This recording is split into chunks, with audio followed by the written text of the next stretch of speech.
This is really a day of honoring everybody, because I just want to say to you that on the outside of the envelope there's angels, and there's a good number of them in this room. Because without folks like yourself, this world will never change, and until we challenge and question and ask all the questions that we need to do, we will never have those changes. So in groups like this, you have that power to make that change, and it's by being educated. So I'm here to share with you today what I know about what I'm doing. And I'm going to start out, I'll give you a little bit of a background, and then I'll go into some of the things that I experienced over 3 or 4 years with Rife Technology, and some of the discoveries that we've made. And about 15 minutes before this is all supposed to end, I'll stop for questions, and you guys can get up and put me in the hot seat. I may not have all your answers, but I can give you a good idea. This whole thing is about empowerment, empowering you with knowledge. So I'm going to share with you sort of how things went in the beginning. I've had family members who died of cancer, and I was at an age in my life where I was a single individual. I'd gone through a divorce. My kids were on their own. I'd gone through a bankruptcy. I had absolutely nothing to lose, so I went out on this limb, and it wasn't through a choice. Because if I had a choice in what I was going to do, it was actually with the internet. I was one of the grandfathers of bringing the browsers in and controlling and dealing with the search engines, and that was my specialty. And if I would have stuck with that, I would have been rich today. So the only reason I'm wearing this shirt and tie is that it's not to act like a stuffed shirt, but so that when I get on that videotape somewhere down the line and somebody looks at it and they say, well, there is a sense of professionalism here in what the guy's doing. So anyway, a little bit of house cleaning on my side of it, and it has to do with some wisdom from people who said, if you don't ask this question, you may be in jeopardy. So the question is there anybody here from law enforcement or a provincial agency representing them in that capacity? And if they are, I'm asking them at this time to step up and make themselves known. And I'm required to ask that twice. Anybody here from a law enforcement or a government agency? Step up, make yourself known. Okay, that's good. Now the reason I asked that, I still would have told you the same story. I just would have said things in a different way, because some of the stuff that I do, you will see as we go on, sort of infringes upon places where we shouldn't be. So I'm sure a lot of you are like that, right? Last night, I think Stefan Watney was here. Where's Stefan? Is he here?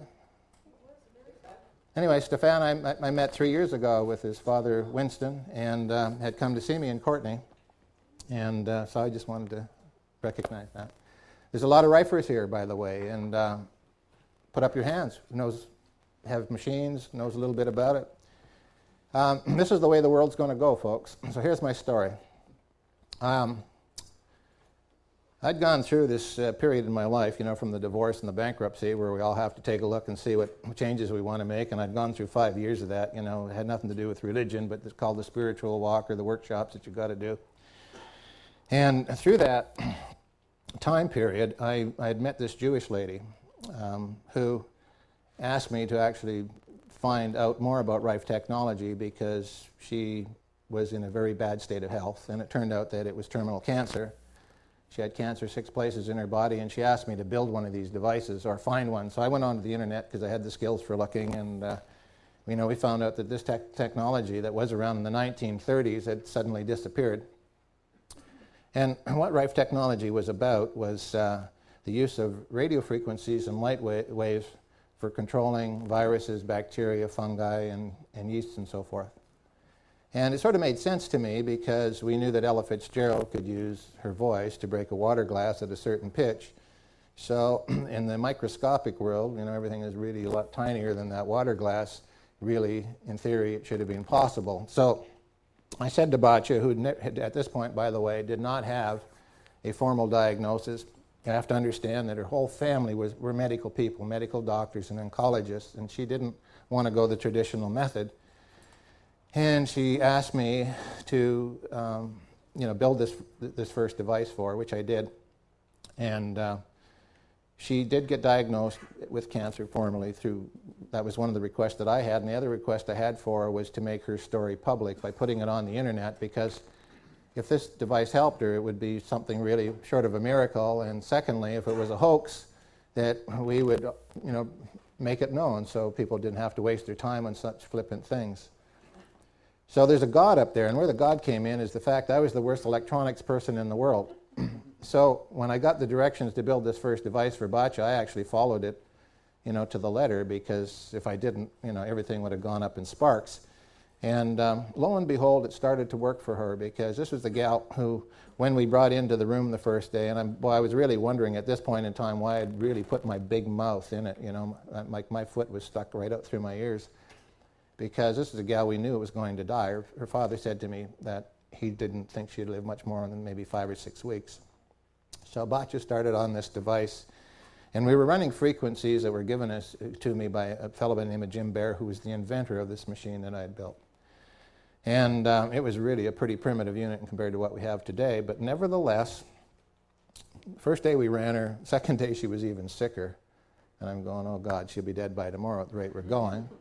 Anyway, hauled her in again, we ran her the second time, and then I never heard anything from her for 3 days. And then 3 days later, I got a phone call, and she said, boy, am I feeling good.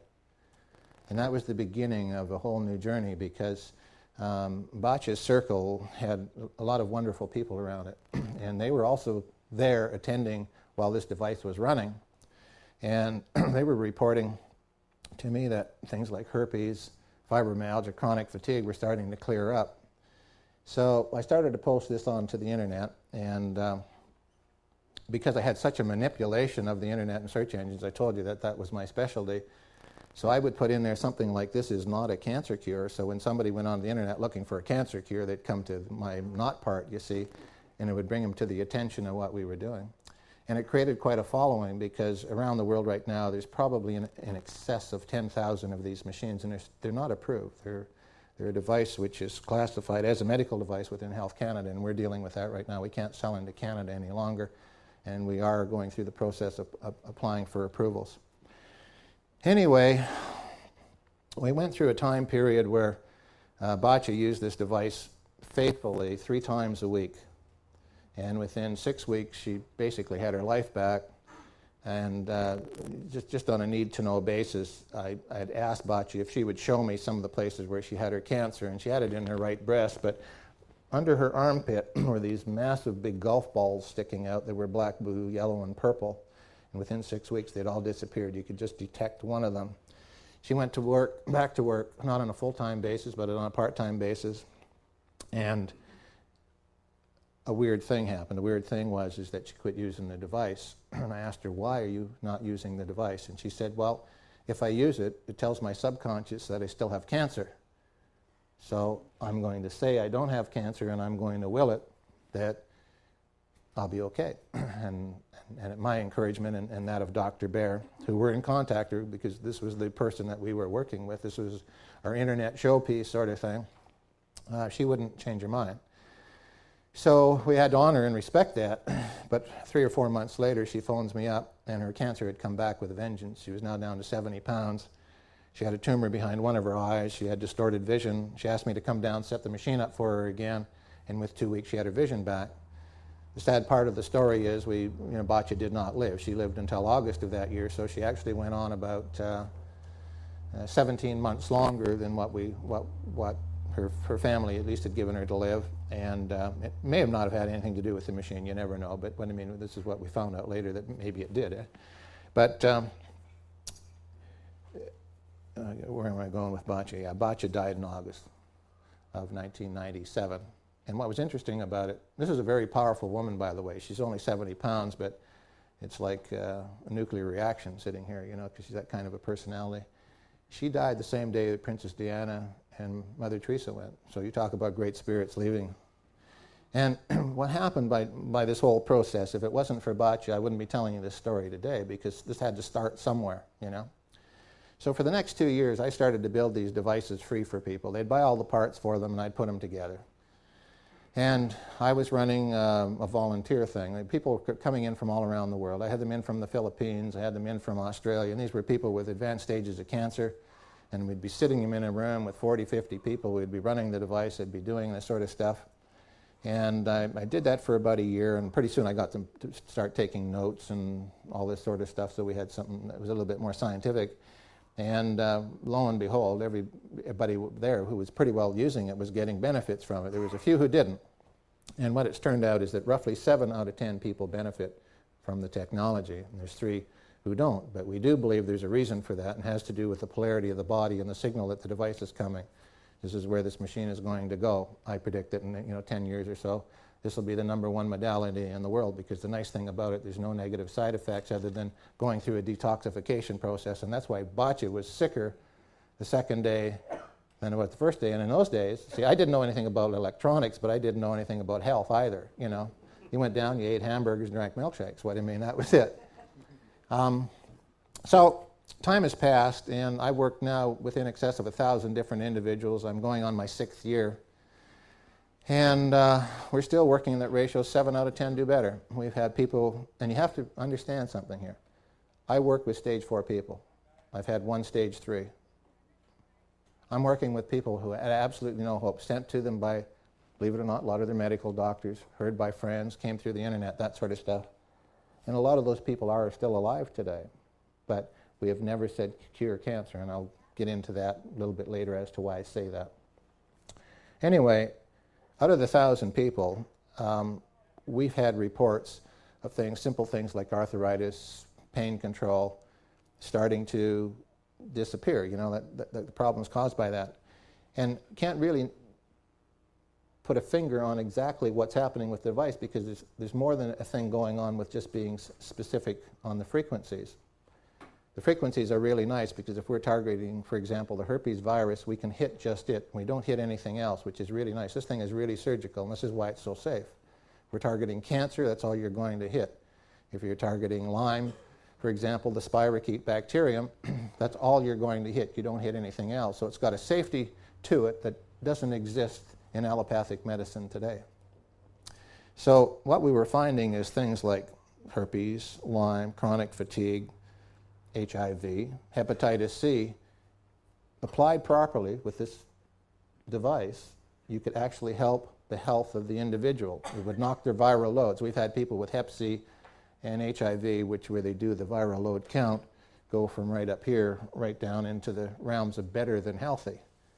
And we still don't talk about cure, and the reason, I'll get into that right now, is that these microbes that you have in your body, a good number of them are there, by the way, you're born with them, the cancer one, but your microbial load changes in your body, and it's one of the things that we're finding in our research that contribute to cancer. Everybody that's had cancer that I've worked with, they've had a very high acidic level of muscle tissue and organs beyond a healthy individual, and their microbial load was way off the scale.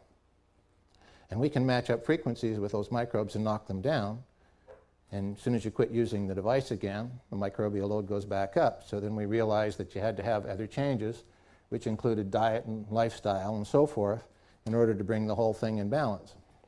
We realized that little things like stress, David, you're good at stress, you can handle it like crazy, and Bob, you can handle it really well. There's a lot of people that can't, because what happens when you're stressing, the hydrochloric acid builds up really high in your body.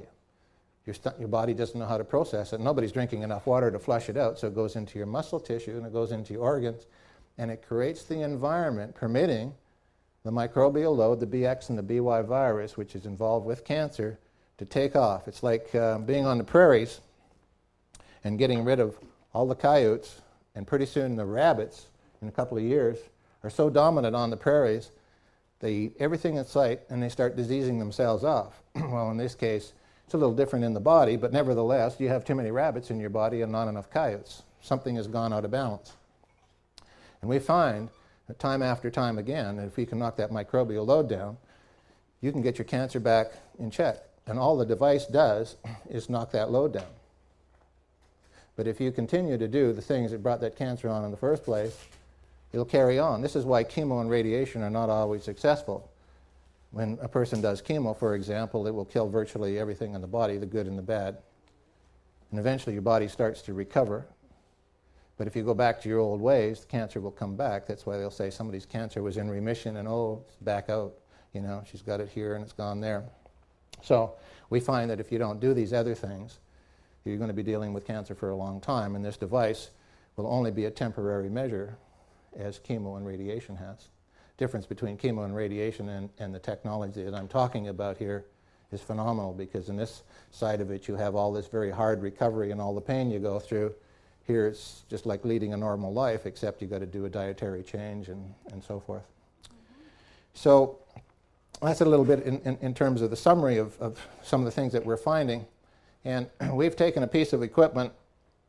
These are prototypes that we're building. I'm just showing you a picture of it here. I can't run it in here because we need 15 amps full power on it in order to make that device work properly.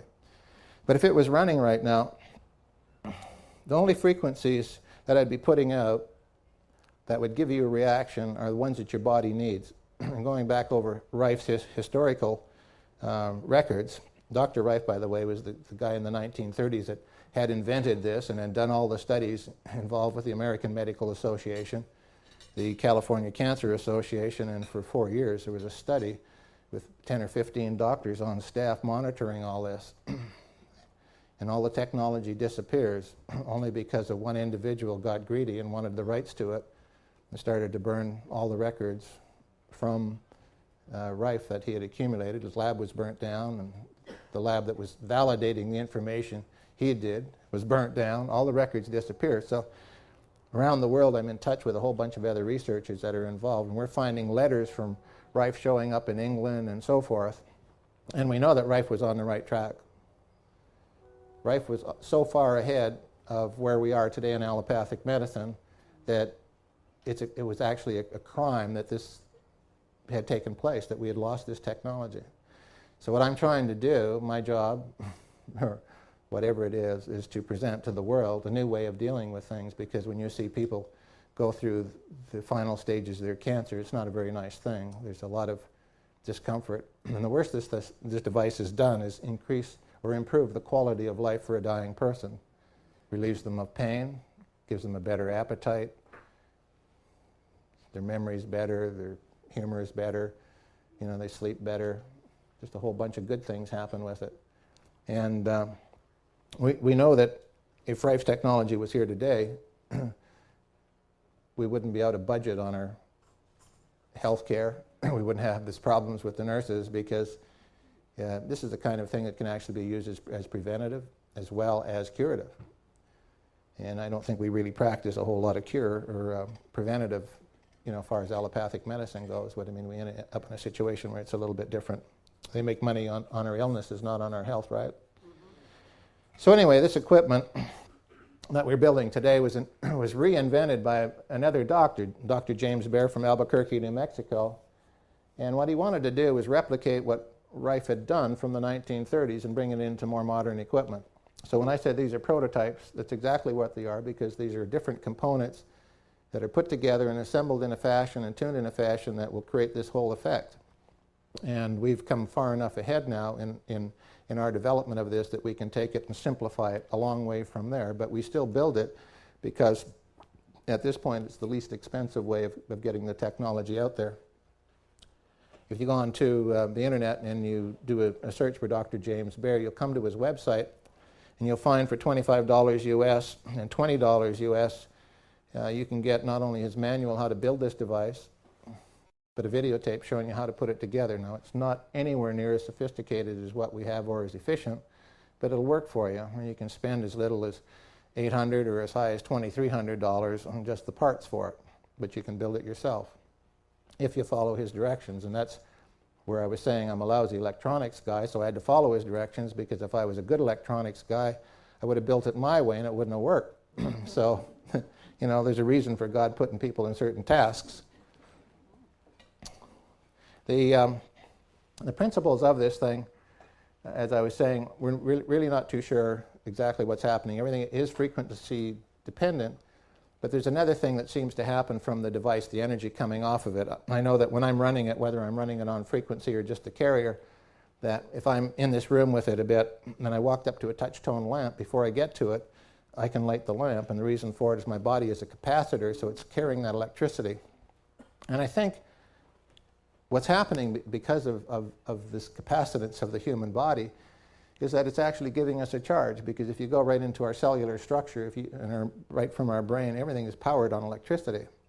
And all it's doing is giving us a boost. It's like having a flat battery and getting charged up. We find that women on the average really get rejuvenated with it. Most guys that are around it for the first time want to lay on the floor and go to sleep. So there's the difference of the energy, you know. We know that in the work that I've been doing in terms of, like I work with a microscope, and I work with live blood analysis and urine analysis and saliva and all that stuff, and I dig into everything, and because I don't have a boundary on everything, I don't know where to stop, so I keep looking to the point where we're finding out more and more. And one of the discoveries that we've just made is that it has to do with cancer. We were wondering why we only had success for a certain period of time, and there was a difficulty that we had encountered. Somewhere between 6 and 12 weeks, the device didn't seem to work as well. And when we checked the machines out, they were just fine, because we could bring somebody fresh into it and they would get the same results. And what was happening is that within the body, within this acid condition where these bugs were actually thriving, as we changed and killed them off, we'd also changed that acid condition, which would create the bug to morph. In other words, it would change from one form to another. So here we're running one set of frequencies, and of course they've already done their job, but another bug is coming along and replacing it. And the bug that we found, believe it or not, is E. coli. 6 weeks ago we finally put the final pieces together of it. It's the second stage of cancer, and all of a sudden you get a massive load of E. coli, replacing the BX and the BY. And if you don't run the E. coli frequencies, you can't knock the cancer down. Now, my research is primitive on it. It's not enough people to have validated it, but what we have found is Rife notes saying exactly that. And we didn't find it until the time that we started looking for it. I got it from a fellow by the name of Audrey A. Kuhn in the United Kingdom, that he's got one of Rife's notes saying that, you know, if you go from BX, it goes to E. coli. And I said, there's the light, you know, there's the connection. So with this now, we actually have a higher degree of effectiveness than we've ever had before. And I suspect that as time goes, things will get better and better and better with it as we learn to use it wiser.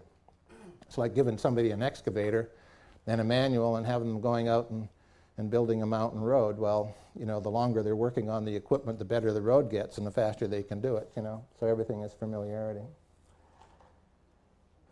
So seeing as how I left my notes on the computer and didn't print them off yesterday morning, I'm sort of running out of things to say, and I don't want to duplicate a whole bunch. So I'm just going to pause for a little wee bit, and I'm actually going to go into some questions right now, and maybe it'll trigger some of these other nodules that are in the back here. I never said it made us smarter, you know, so. Okay. Yes? Oh, excuse me. Have to go up to the microphone? Oh. Yeah. Yeah, just so we can get on video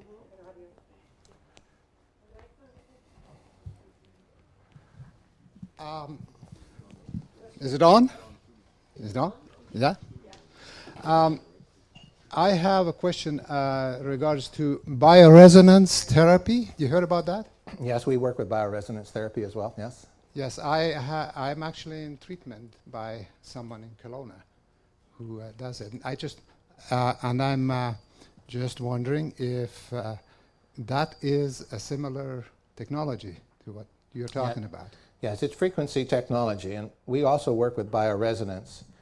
One of the things that we found is that when we were looking for the reasons why the device was no longer working between the 6 and 8 weeks mark, we knew that we weren't matching up in the frequencies. So how do you find the frequencies if you don't have a microscope where you can take a sample and actually sit it underneath there and destroy it? There's no microscopes that are available commercially where you can actually see a living virus at an optical level. You can see it as an enhanced level through computer generation, but it's not like looking at it the same way. So we needed another way. With no microscope being available, we went to bioresonance equipment. And we're working with a company in Germany where we can actually take on the acupuncture points, the Chinese acupuncture points on your hands and on your feet, and it'll actually take us and locate the organ that's overloaded, underloaded, and it'll give us an idea of the frequencies that we should use to deal with that problem. We've actually learned now that when you have cancer, that it'll actually not just address the cancer, but the causative concerns of the cancer as well, using bioresonant equipment. And we're at a point within the next 6 to 12 months where we're going to be releasing this information to the rest of the world, because when you take this bioresonance equipment that does the diagnosis, It's like a diagnostic assistant. It's not to disempower the practitioner, but to affirm what's going on in the human body and things that can't be diagnosed. And you hook that equipment up with this device and have it throw the frequencies that the bioresonance is integrated in through the computer. The efficacy rate, listen to this, is 95%. And that's on our research for the last 2 years. This is taking cases from around the world where there's been no solution to them, working with my research assistant down in Toronto, a doctor, and he's telling me 95, 97%. Yeah, absolutely, yeah. So it's going to be a whole new delivery method for our health, but the difficulty we're going to have is that there's no money in health. Doctors can't make a living on health. The pharmaceutical companies can't make a living on health. They make a living on your illnesses. So what we have to do is to get our doctors, first of all, there's our buddies, there's our friends. We have to get them to understand that we can give them a new tool so they don't have to see their patients die, because they have hearts just like you and I, and we have to side with them, and they have to know that we're on their side. This is not to disempower them. This is to give them a better way of dealing with their patients, a better way of being a professional. Because why do they pass you on to an oncologist? Because they've given birth to you, your doctor's getting old, right? And he passes you on to somebody else because that oncologist doesn't have that same personal connection that this doctor has had with you all through your illnesses through the years. What I mean, it's how they preserve themselves. So we'll be able to empower our doctors with a brand new method, which is far better than anything, and hopefully they'll have enough courage to not be bought out by the pharmaceutical companies. I hate to be critical of pharmaceuticals because you can't live without them. There's certain things that these drugs can do that nothing else can do I've seen. I've seen some really wonderful things happen with the drugs. But the way the whole system is working, is in the United States they spend $13,000 a year on each medical doctor is the budget from the pharmaceutical company to entertain that one doctor. That's with its free samples, that's with the presentations, that's the courses, that's the freebies. In Canada, it's $11,000. First of all, it should be illegal that they even do that. It's like me selling this equipment and then spending thousands of dollars with the practitioners so they'll sell it to each one of their patients. You understand what I'm saying? It's just a way of making money, and it has nothing to do with the goodness of society. It has to do with making bucks. So, question? It's a two-part question here. What relationship does Rife have to the studies by Dr. Hilda Clark? Because I have what they call a zapper, which is a single frequency, which has seemed to be quite beneficial. Yes. And I know that Rife was much more sophisticated than that. Yep. And what I wanted to also ask is that the second part of the question is, I understand that you said you're waiting for approvals for the equipment in Canada. So we've applied, yes. You've applied for it, okay. Yes, yeah. Whether you get the approval or not is a different thing. That's right. The second part is that can this equipment be sold as non-medical equipment or in parts, or as a waiver saying that you understand this is a novelty and not a medical device? Yeah, we could, but it's sort of bending the rule of the law, Let's start with the relationship between Rife and Clark first. Hulda Clark is actually a Canadian scientist working in the United States. She's a doctor, written some really excellent books. I agree with her on a lot of wonderful things, but there's a lot of things I disagree with her on. But essentially, she uses a delivery method of a frequency, which is what Rife was talking about. So it's a Rife technique. But where the question is really good is the clarification of the two technologies. You said it was different. You have to recognize when people talk about Rife, there are apples and there are oranges, okay? That's the orange, and then there's the apples, which are the contact-type devices.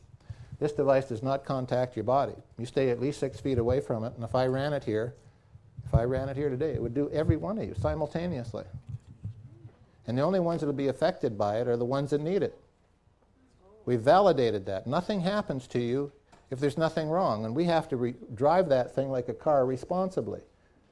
For example, if I ran the single frequency of herpes simplex 1 and 2, those of you that have that virus will be affected by it, and you will have a noticeable difference. The rest of you Nothing happens. Nothing happens. So when we're talking about the two technologies, when you have a contact type device, it works with a single individual. And it has its wonderful benefits because it puts you in direct contact with your practitioner who's working with you, and you have this wonderful interaction. There's less interaction with this particular device that I have here, because if a practitioner has it, he probably has a technician as well, and he prescribes a set of frequencies or whatever it is. You go see the technician, they run the device for them, and that's probably the way it's going to go. So it's a little bit of a difference that way. But the difference is that on a contact type device, it uses electricity for the delivery of the frequency. Electricity follows the path of least resistance, so it means it can miss something in there. The plasma device can't miss anything. It'll get everything from your hair to your toenails. It misses nothing. It can't miss anything. You can put a table between you, a piece of lead around you, and it'll still penetrate through that. We know that. The only thing that holds the signal back is aluminum. Does not penetrate aluminum. Yeah. There's things in science that can't describe that signal. We've had it on the best oscilloscopes in the world. We've had it on the best spectro analyzers of light, and they cannot tell us exactly what is coming off of this device that's creating this effect. You can put that device in a Faraday cage and contain all the RF, and yet on the outside of that cage you can still get the healing benefits from it. The advantage of the plasma device is going to show up one day. We've talked about pretty soon there's going to be a great earthquake, or in 1,000 years you're going to get hit by an asteroid and there's going to be a major calamity on the planet, right? Well, the other thing that gets talked about is that there's going to be a pandemic one day. You know what a pandemic is? No. Okay. In the back in Europe, 1300s, we had the plague. That was an epidemic. It was an area, it was fairly well contained, knocked 1/3 of the population out. Well, a pandemic's greater than that. It's worldwide. And when a pandemic takes off, because of the transport today, an aircraft can leave Great Britain, land in Montreal, people spread out, end up in Chicago, Florida, and all that. And this bug that is going to go around, that's going to be contagious, will be spread in just a matter of 72 to 96 hours. And there's so many bugs out there today that there's no cure for it. The hantavirus, let's talk about it. There's no cure for the hantavirus. The hantavirus, H-A-N-T-A, this comes from the North American deer mouse, very prominent in the southwest United States. You walk into a room that's old and dusty and you inhale that dust, the virus goes active, average person dies in 32 hours. 9 out of 10 die. Okay? Well, the hantavirus, just so that you know, went contagious for the first time in history a few years ago in one of the Pacific Rim countries over there. I think it was China or Taiwan or something like that. And I read a short report on it, and it was scary, because if the hantavirus ever goes here and there's no cure for it, what the hell are you going to do? Well, there you are. We still need to do the research on the hantavirus, but it's easy to do because they've got it in controlled studies. In fact, I went down to the States last winter and I was going to do it. I didn't do it. I got involved in other things. But if we had 500 people and we put them into an auditorium, set the equipment up so it transmits that frequency for the hantavirus, every hour we can put 500 people through and 7 out of 10 will live, rather than 9 out of 10 die. So what happens if it's another type of virus? It's the same thing, because by the time they get a little, shot that's going to fix you up, it's all over. It's going to happen that fast. That's why that technology that we're working with has to be protected. It's not just the fact that it can do 500 people, but if you want mankind to have a better chance of survivability, that's what's going to do it. And that's where it's important for you people to understand what it can do, and also understand its limitations. And by talking to your doctors and practitioners, eventually you're going to introduce this to them and they're going to understand it. The first time you talk to them, they may turn their eyes up in their head and say, God, that sounds so easy, so this must be a real silly, fictitious story. But what I'm telling you is absolutely the truth. We've seen under the microscope it killing bugs. Doesn't kill them just like shooting them with a gun. You run the frequencies and you go back 30, 40 minutes later and the bugs are all dead. That's what we see. And when you leave your samples over like by the microscope like I've done, it kills your samples too. That's even when the machine's running from over there. We've done this time after time again. In fact, if you go onto Dr. Baer's website, he can show you a paramecium blowing up when he's running the machine. So what we're talking about is not science fiction, it is here today. This is stuff that we have that's cheap, effective, and what we need is people trained to use it properly. Because without training, you're never going to reap the full benefits of what the technology can do. Next question. Yeah, we were talking last night about the work that I've been doing with the Common Cosmetical Research Foundation in regards to the mycoplasma. The mycoplasma fermentans that was patented by the military and that is the probable common source for all neurodegenerative diseases. My question is, this Rife system, do you actually have the frequency? Do you feel that you're hitting this mycoplasma? Or can we work together maybe? This is an area that's going to have to be researched because the mycoplasma that I look under my microscope, every one of them slightly different. It looks like a cyst, threads coming off of it. Each one of the patterns is different. When a pattern is different on something, it'll also change the frequency, but they may have zones of frequencies from here to here that will hit it. We haven't done that. And the reason we haven't done it is just me who's doing this research in my particular instance. I can appreciate how Yeah. it's just like me running this. Yeah. It's like you're a lone ranger out there, so maybe we can connect somehow and get the same researchers and try to get that experiment done. Well, what I'd like to have happen is that somewhere in the pot, government put some damn money in it. You know, government has not put one penny in it. We've invited them to our conferences. We've invited to show them. I've invited myself down to show them. They don't even want to listen to it. Certainly don't want to put money in, but you know, here's an example. You just wonder about the sanity of mankind. We're talking about the pine beetle, you know, eating all these trees up, like $4 billion a year worth of timber, right? But we have an old fellow who uses this device for his own cancer, and he's working up in Prince George, and he's getting these beetles from forestry friends, and he can run frequencies for them, and he finds them dead within 24 hours. And what we're trying to do is establish that the device, when you boost the power up, that you can run them out there, so we don't have to poison Dick all in the environment. We just get rid of the bugs, right? Think government will put 10 cents in a pot and take a chance on it? Don't you think there's something wrong out there? And we vote these people in. You know, this is why I say you guys are the power. You don't have to put up with this stuff anymore, you know? There's a different way of doing things. Remember when doctors didn't wash their hands before surgery? Do you remember when doctors were saying acupuncturists were quacks, chiropractors were quacks? Things change, and our doctors have to be changed. Our educational system is really bad.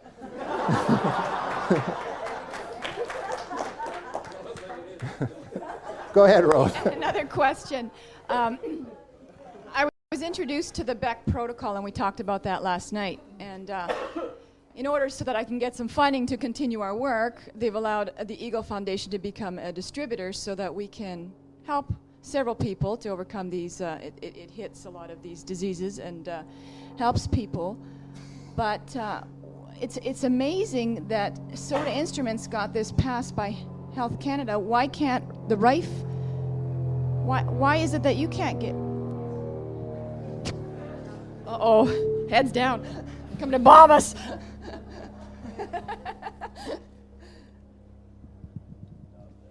Okay. Okay, go ahead. So, Soda Instruments got this passed, okay? And apparently it's okayed by Health Canada. So why can't we get this Rife system done? What do you think? So, like, what is the difference? And I know with the Beck protocol that we're going to be using, it'll be a fundraiser for the Eagle Foundation. If you make a donation to the Eagle Foundation, we'll send you a Beck protocol to help you. But I don't know. Like, you can't on this. You can't have garlic. There's certain things you can't eat. You have to. What about this system? You can eat garlic all you want. So tell me the difference. Tell me your opinion on this Beck protocol. It works Maybe fine. I should It be works donating fine. the Rife You know, program. we bought 50 of these devices and we put them out with people within our group so that they had something they could travel with rather than our big device, you know.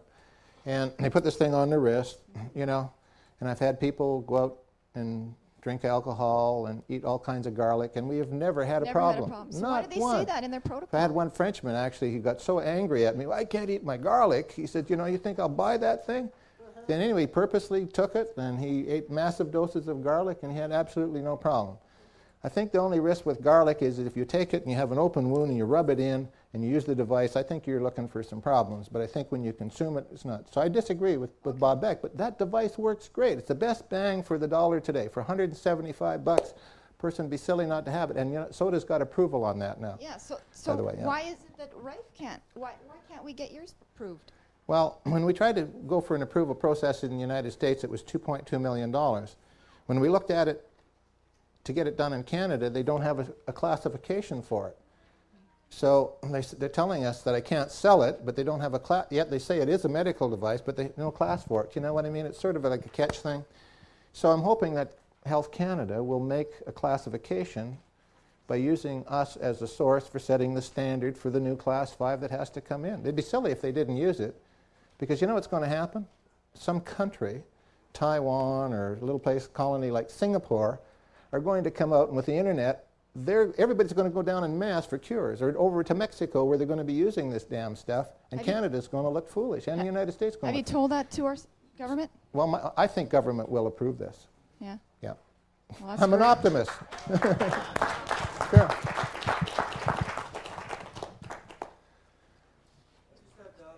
Two brief questions. Number one, is there a general, for somebody who's already in good health generally, is there a preventative thing that they could come in, say once a week to use it to keep up their good health? And the second question, I find in a lot of areas there's a very definitive line between physiological cures and neurological.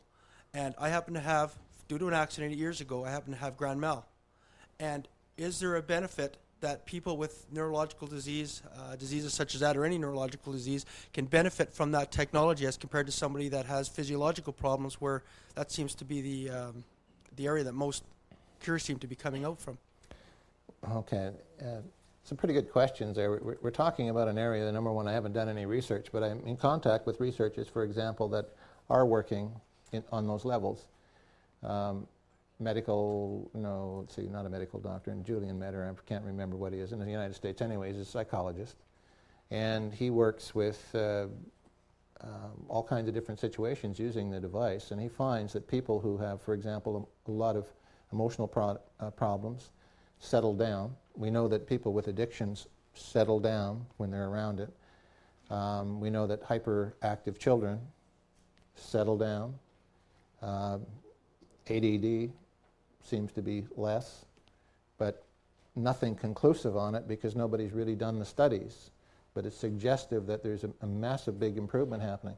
You know, we've had children come in, for example, that's really hyperactive, and they'll be running around in the group sessions, and usually within 30, 40 minutes they're sitting down beside their folks and settled right down with their crayons and stuff like that, and the folks are going, "I've never seen her do that before," you know? And we've seen that happen more often than not, yeah. So I do believe that it will have its advantages.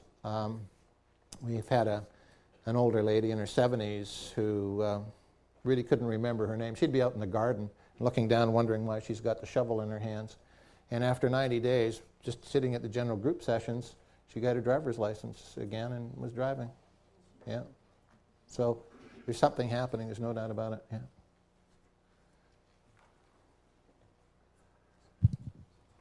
Hey, Don.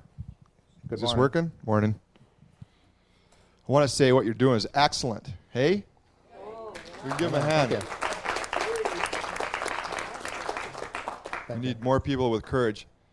If I want, I'll make a comment about, with respect to government and our before I ask my two questions, and with respect to getting things passed and done, we've got to remember when we do that, we're asking for permission. And we don't need anyone's permission to find a way to make yourself or your family healthy or happy. So we have to be careful not to be caught in that trap, I think. Well, it's not true. See, it's not just Canada, but it's most Western countries. If, for example, you refuse a blood transfusion on your child, if you refuse chemo or radiation when a doctor has recommended, social services can be empowered to take your child away from you. I know that because I've had friends where it's happened, and that floors me. You know, absolutely floors me that that government has that kind of power. We've And allowed them to have that, though. That's where permissionists come in. We've permitted it. Right. We haven't had people who were strong enough to get up there and fight for what's right. Because you know what? When you get in there, you don't have 2 or 3 people picking on you. You have the whole damn flock. And you know why the flock picks on you? Because if they don't, they'll lose their jobs. We have so much bureaucracy in the world today. Like, why is Health Canada telling us this has to be classified as a medical device? They're disempowering the medical doctors that they've trained, saying you're incompetent in making that decision. They challenge us to prove that it works. Yet you can use chemo and radiation, which will kill you. It's double standards. So I have to work within the rules.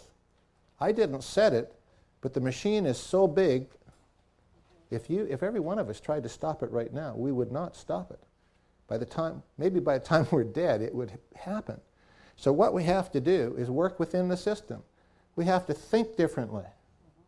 You know what? If our medical system isn't working, set one up that will work. Who's to say we have to have the Canadian Medical Association? Maybe it'll be called the new Millennium Medical Association, and we will form a board of directors, all medical doctors. Who's to say a medical doctor on one side is not as smart as the other? If it goes to court, who's to say you're a greater expert than this one? They put you on equal rights. If a new association would start up, our doctors would abandon ship en masse on this side to go to the new way because they want to. They see their way is not working. But until we do this, it won't happen. Now, why don't the doctors do it themselves? Hey, they go to work at 8 o'clock in the morning. They come home at 10 o'clock at night. They work most weekends. They don't have time to set up an association. But maybe somebody can get it going. You know, somewhere down the line, things are going to change. We have to think differently within the envelope. But we're the angels on the outside, and we have this ability to come up with new concepts and new ways of dealing with problems. So working with the existing system can be done, but work smarter, work more diligently, work honestly. What we do, we don't have to lie about it. Tell your truth. We can beat them. And that's where groups like this has the empowerment. They will. We have to give them something to come to. You know, it will come. Okay, My energy's focused on what I'm doing, so somebody else will pick up the gavel on this if it's meant. And if it's not meant to be, fine. Government's at risk, you know. Government's at risk in the sense that if they prohibit this thing, it'll go underground and they won't hear dick all about it. The only people who know about it is us, because we won't let them in. And when a pandemic hits, bye, baby. They'll want to join. That's part of my redneck stuff. I'm sorry. I gave that up 10 years ago. Well, that's good. That answers the question. Okay. The first question I have is with respect to when people come in, how do you find that the degree of success is related to their desire to heal? Is it if Stop on that one. Let me answer that one. When people come in, attitude can play a major role in the terms of the success that they demonstrate over a period of time. But whether they want it or not, they will have the benefit of it at that time. It doesn't matter if they're smokers and drinkers, they will still have that immediate benefit. But as they smoke and drink, they've just basically extended their time. The people that have the success, who are not smoking, not drinking, or doing their diets and all that sort of good stuff and get their head straight and get their heart straight and are willing to work at it, they do really well. The people who do nothing, it just extends it. So instead of them dying here, they die out there, but they still die. You know, just as sure as we were born, we're going to die, every one of us. So we can't control that.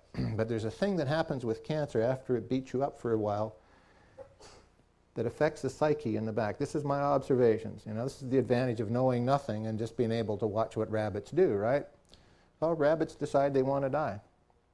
And I've seen people die because they didn't want a divorce because it was too scandalous for the kids. So mom will choose to die. Or the husband will choose to die because he can't deal with the problem. And what I mean, this is where we have to deal with, more serious illnesses like cancer. I know I'm a little bit off topic here, but it's part of your question that when you go in and you have breast cancer or you have prostate cancer or whatever it is, unless you get to the real guts of what's happening, there's an awful lot of emotional stuff that has to be dealt with, and perhaps we should have counselors and psychologists that are involved in the process of the healing, because a lot of people live on this stuff, they contain it in here and they won't release it because they think it's wrong. So what they have to be trained is that it's okay to let it out, and the method that which they can let it out that's not going to cause problems. Family's got to be on side too, but the whole healing process has got to change. Major illness. My second question is, are you familiar with electrocrystal therapy? No, but it sounds good. Harry Oldfield's. Really? Yeah. Okay, well, it comes from Harry Oldfield's technology. Okay, I know that. And it works on sound waves and frequency as well. And what my question is that they approach the template of the body from the etheric layers of the energy that kind of energy that that the body is a template from the blueprint of the energy surrounding the body. And so what they do is they work on the energy field outside of the body, which heals the disturbance, and then the body heals. It sounds like a statement rather than a question, but I can help you out on it. Well, let me just ask the question then. Okay. With the Rife Technology, has there been any consideration made with respect to that, the etheric layers, or the basis that it's used if it is attacked from the physicality? There's some suggestions that when you use the plasma technology, it will help you balance the body energies out. How do we know that? We work with the bioresonance equipment. And the bioresonance equipment is sensitive enough that when we hook you up around the head and around the feet and around the hands, and we go from this point to this point, and from this point to that one, and do all the cross, there's a balance point in the body. And you can tell where the body's off. It'll actually show you the fields and the field strength. And then you feed signal through it in order to build it back up, or pull energy away from it to pull it down so it will go into balance. We do that all the time now. So the body is very important in terms of its balance, and if this crystal thing is doing something similar, it's a very important factor in terms of the healing, because we find that people who are sick have a weak point in their bodies that you can actually identify scientifically. We're not talking about witchcraft or dowsing or anything like that. We're talking about a machine that will repeat time after time on a gauge and show you. This is very scientific, the stuff that we do. This is not hocus pocus or anything like that. Like some of that hocus pocus stuff, by the way, I do believe in it now, because I've had people come up to me that were so powerful, I couldn't believe it. Had an old guy come up to me and he said, "God, you got a sore toe?" And I said, "Yeah, I do." And he reaches down with his finger, he gets about that far above my toe, and I hear this crack and this pain like that, and it was gone. I tell you, I've met some really neat people. But in terms of my work, everything has got to come up to a spot, okay? Because I have to show our professionals, because that's what they look for, I have to work in those terms. But this part about the energy can be shown. Yeah, absolutely, and it's really important. I just had a question with relation to, you made a comment about aluminum, that being the one material that could prevent the people from getting a positive reaction from the field. Yes. Why aluminum? And does it have to be solid aluminum, or could it be particles of dust? Because I understand, or I've heard, and anybody can correct me if I'm wrong, but I've heard that some of the chemtrails that we see in the sky are actually talcum fine aluminum particles that are being spread throughout our atmosphere. I wish I could answer that, Deb. I know that we use aluminum foil, aluminum sheets, to shield the ray, and we use it to reflect the ray. We can take that ray and just take it and put a focus point on it. We have a new device out, and on the handout, if you take a look at it, it's got 2 tubes on it. Well, we can put you into the convergence point on that device, and it's awesome. The signal's awesome on it. When I mean, it's way beyond what you need. This ordinary device here is 10 times more than what the human body really needs, and the only reason we're making them this big and powerful is everybody else is out there, and they say that more horsepower is better, but these things are going to be much, much smaller and less powerful as time goes on, because we're knowing how to use it better. And as you know how to use something better, you don't need as much of it. Some of you are familiar with that stuff already, right? So. But would the aluminum particles affect it as well? Like if there was particles, fine talcum powder around us, would that prohibit it from possibly reaching? Is that a possibility, or? Yeah, it could. Okay. It's a guess, I don't know. Yeah, I just was curious. Yeah, that's a good point. I don't know the answer to that, Deb. I just know that that's where the one restriction is with it, yeah. Okay, Or thank benefit. Yeah. That aluminum brought up another question. Would aluminum be able to protect us from nuclear radiation? I don't know. That was my concern, was aluminum, and Debbie just covered that. But in thinking up a new association, I thought of the new Healthcarian Association, and so we could consider that. Well, thank you. You know, That's how things start. Somebody starts, somebody else puts something into it, and that's on it, but earth frequency is something that we know about, yes. Okay. Do you happen to have a chart that I could use with some of that? If you phone my office, you can ask them for a frequency list, yes. Okay, thank you. Yep, and it's on that handout paper there, yep. Has it been your concern that the medical authorities are actually sincerely concerned with whether your technology works or not? And my second question is have you investigated complementary treatments like ozone therapy, colloidal silver, and how do they work in conjunction with your technology, with Rife Technology? Absolutely.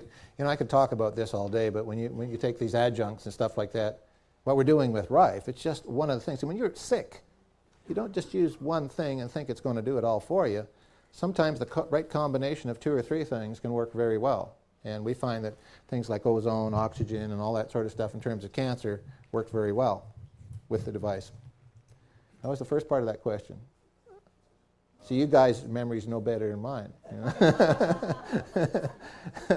It had to do with something about the medical people. The question was, has it been your experience that the medical authorities or the investigative bodies have expressed sincere concern as to whether or not Rife technology works, or is it a form of obfuscation? You know, my hopes is with the medical associations that eventually they do get on stream. I don't have concerns whether or not they actually do or not, because if we kept waiting for somebody to make a change, it would never happen. It takes people like myself and yourselves to make the damn thing happen. So I'm not waiting on them. I'm doing my own thing. And if we have to form our own thing and make it all, that's fine. They can either join the winning team later or go the present method they have. I would like them to accept what we have. But until somebody or something puts some money behind it to put some, what we're talking about here is anecdotal evidence. Until you start putting some good science behind this stuff, you can't do it. But we formed in Courtenay the Global Health Research Foundation. We've opened it up. The government's got a big problem with hepatitis C, right? There's $50 million in that for research. We haven't got a penny of it. We've gone to roots to investigate if we can get it. We're not to recognize this, or you don't have that yet, or whatever, to stop it, I don't really think they care. The system is fairly well entrenched, and what's going to happen is a new association will scare the hell right out of them, Hi, Don. I think that obviously the interest and excitement that you're generating here is just phenomenal. Good. And I have a question. Yeah, absolutely. And I have a question for you. You mentioned there's been some sign with Alzheimer's, some regeneration. What about with things like artificial joints or metal plates in the body? Okay, one of the nice things about it is no problem. We've had people with metal plates in their heads, staples, wires, and so forth in their bodies, pins, no problem. They might feel a little tingling sensation around it because it's a different type of technology than the contact type device, and we're not using raw electricity. You can't go in and attract to the metal, which sort of becomes like a heating element on a stove. Raw electricity does that. but our device doesn't, because it's using the photon content to carry the little electrical packet of frequency into the body. The delivery method is different, so it can't roast and toast anything. This is why there's no danger to this device. And we talk about the RF coming off this. Some RF is very dangerous to the body. We found everything that we have worked with, this is nothing less than friendly. This is the friendliest thing that you've ever had in your life. No kidding. We have never had, in over 1,000 volunteers, one report of an injury.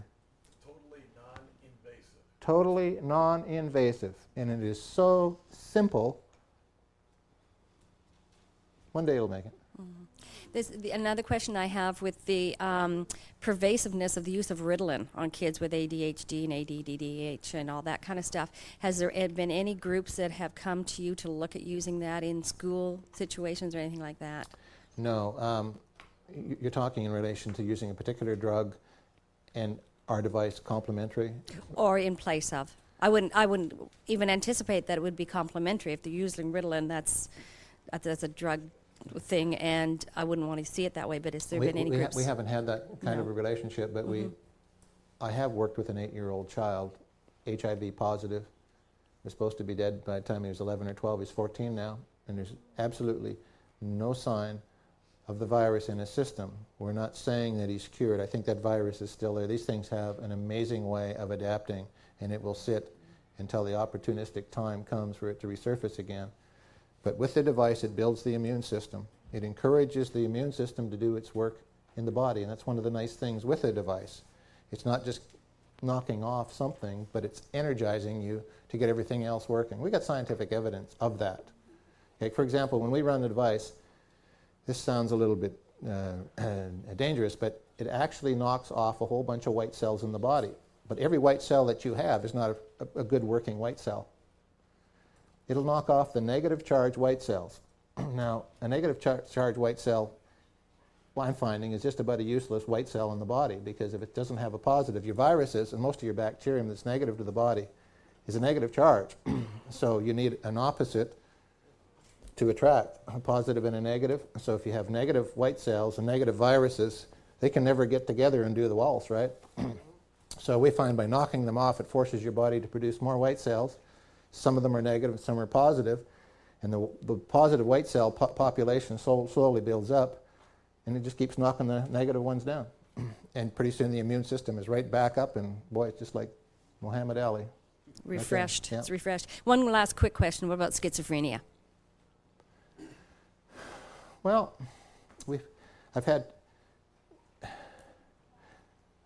I've had worked personally with 2 people who had multiple personalities. I know it's not the same subject, but it's as close as I can come to the head. These 2 women, one was dealing with 16 personalities, the other one said she had 30 some odd, and I don't doubt it, because meeting them you didn't know who you were talking to certain days. It finally started to give these people a bit of a life. They could sort of hold things together a lot better as long as they were attending the sessions. When they were out of the sessions for 2 weeks, they were back to their own normal, almost paranoid lifestyles. So there was evidence of helping. And again, this is where the work has to go. We have to see, you know. Thank you. Yeah. And these programs then have to be sustained on a maintenance basis as opposed to a curative basis? I think it's going to have to be on a long term, until your body actually gets back into knowing what good health is. Most everything that's happening in the body which is detrimental, which is causing disease or an illness of some sort, something is causing it. And if you can get to the causative and eliminate it, the body can go healthy again. But till you get there, you know. Are there any limitations with the Rife machine? You know, I expect there are.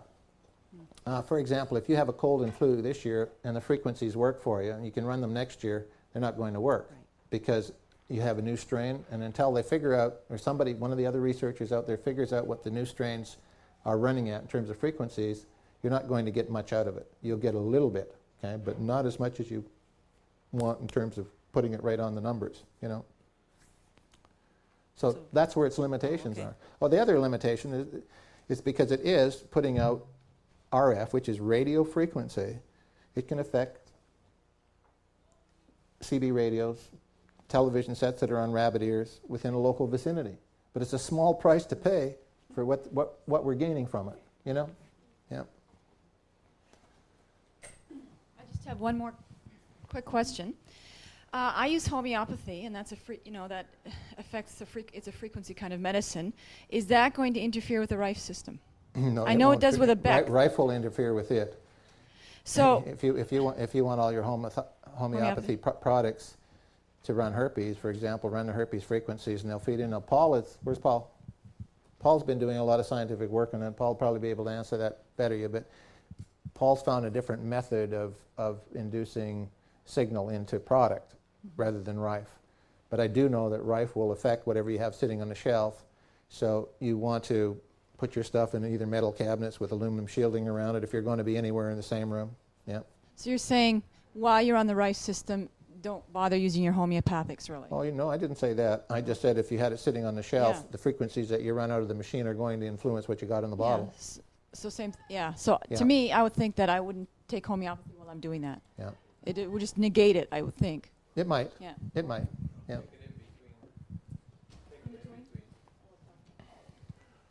What kind of success have you had with the joints and specifically cartilage regeneration? Really high. Eat Jello with it and run Rife. No fooling. Actual regeneration? Oh yeah. In 1988, I was into heavy construction and I damaged both my cartilages in my knee, and I was supposed to go in to have a whole bunch of this old stuff stripped out and then go on a recovery thing for 3 years. And I didn't have the confidence in the doctor because I talked to two of his patients. One has lost its leg, starting with a knee operation, and the other one is limping for the rest of their life. So I chickened out and didn't go. And then, of course, we started Rife, and we were into it pretty well about a year. And one night, one of the guys in the group, a great big guy, 400 pounds, he gets up, he said, "I've had enough of this sitting around stuff. I think it's time that we talk about what's happening here." And he says, "I'll tell you," he says, "my knees have been so bad, but not lately." He says, "Since I've been coming here, my knees are better." And you know what? I realized my pain was gone as well. And that's it. And we've had all kinds of that sort of stuff. Yep.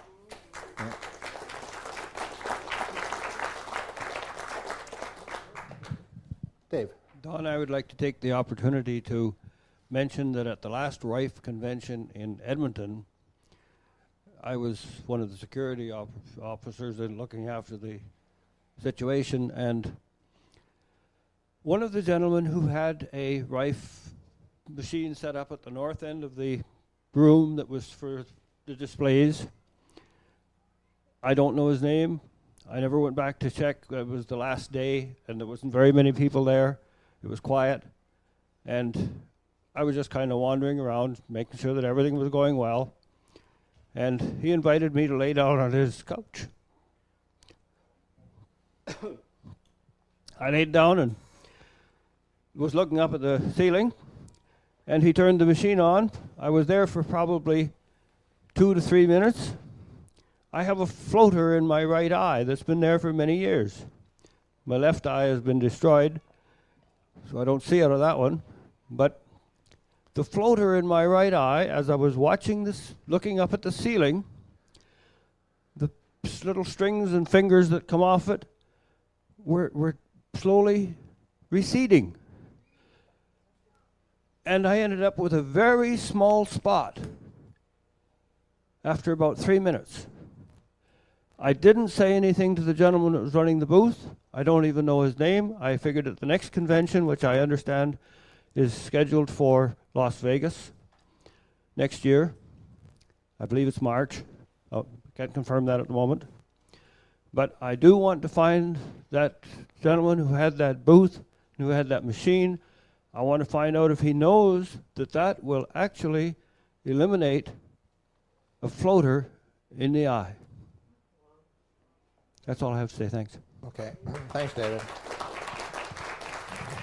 I'm going to put a little bit of a commercial in here. Some of the stuff that we've built, by the way, and it's important for you to know that. And it's not to sell it. It's to make you aware of what is available today and how you can be helped with it. This device is our basic Rife Bear device. It comes with a miniature computer. This little blue-looking thing here, we call it the hammerhead, is actually a computer, has its own motherboard, CPU, and all that sort of stuff, and we put our frequencies into that. When it operates those frequencies, it drives this machine and makes it a whole thing. This machine by itself can't do anything more than turn a light on. As soon as you start driving it and putting the right amount of power to it, it makes it into a functional thing. But as time went, we had different needs. We originally started out with a manual one where you had to punch the numbers in, time it on a watch, 3 minutes, whatever, and go to the next one. But then there were limitations. What we found is that there was a need for a contact type device, something that would drive this machine, and another new part of technology that we're working on with light, where we take high intensity LEDs, run it through this generator, and you can actually put it at the acupuncture points on the body and get benefit just off this little bitty light under frequency, which means that if you had a liver problem, you can actually deliver signal right directly to the liver through the nerve system, electrical system of the body. Is that music?